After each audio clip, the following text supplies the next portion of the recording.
Hey everybody, happy Wednesday. I just wanted to bring out a new release to you today. So we have added a very cool trigger action. So it is called Add to Google Analytics. So now this trigger action is currently only available for the form submitted trigger, the call status trigger, and the survey submitted trigger. And I'll show you why here in a second.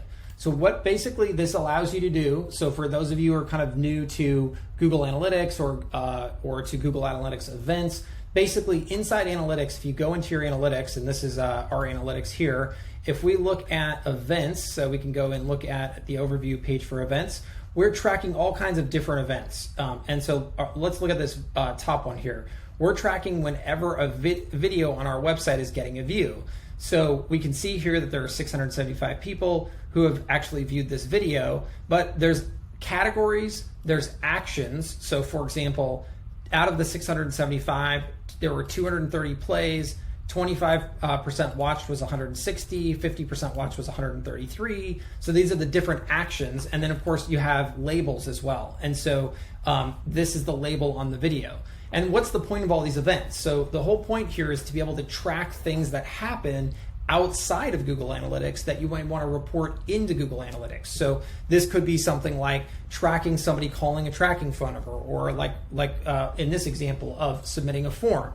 So what we can actually do now is we can actually push custom event information into Google Analytics. So let's take a look at this and see exactly how it works, because this is a really amazing piece of functionality, especially for all of you kind of marketers who are trying to give more information to your clients inside Google Analytics.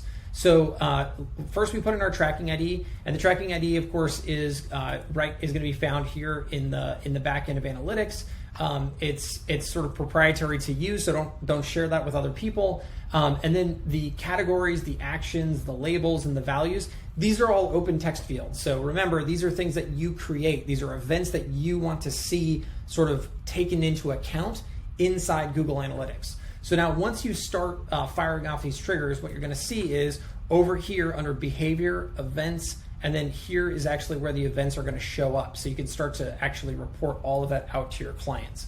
So I think this is, first of all, an amazing trigger action. The other thing I wanted to let you know is this is Analytics. We also have AdWords going live, hopefully this week as well. So you'll be able to not only push in custom events into Analytics, but also custom events into AdWords. So anyhow, pretty awesome, pretty excited about that. Just wanted to get it out. As always, if you have any questions, let us know. I hope you're having a great day. Bye, folks.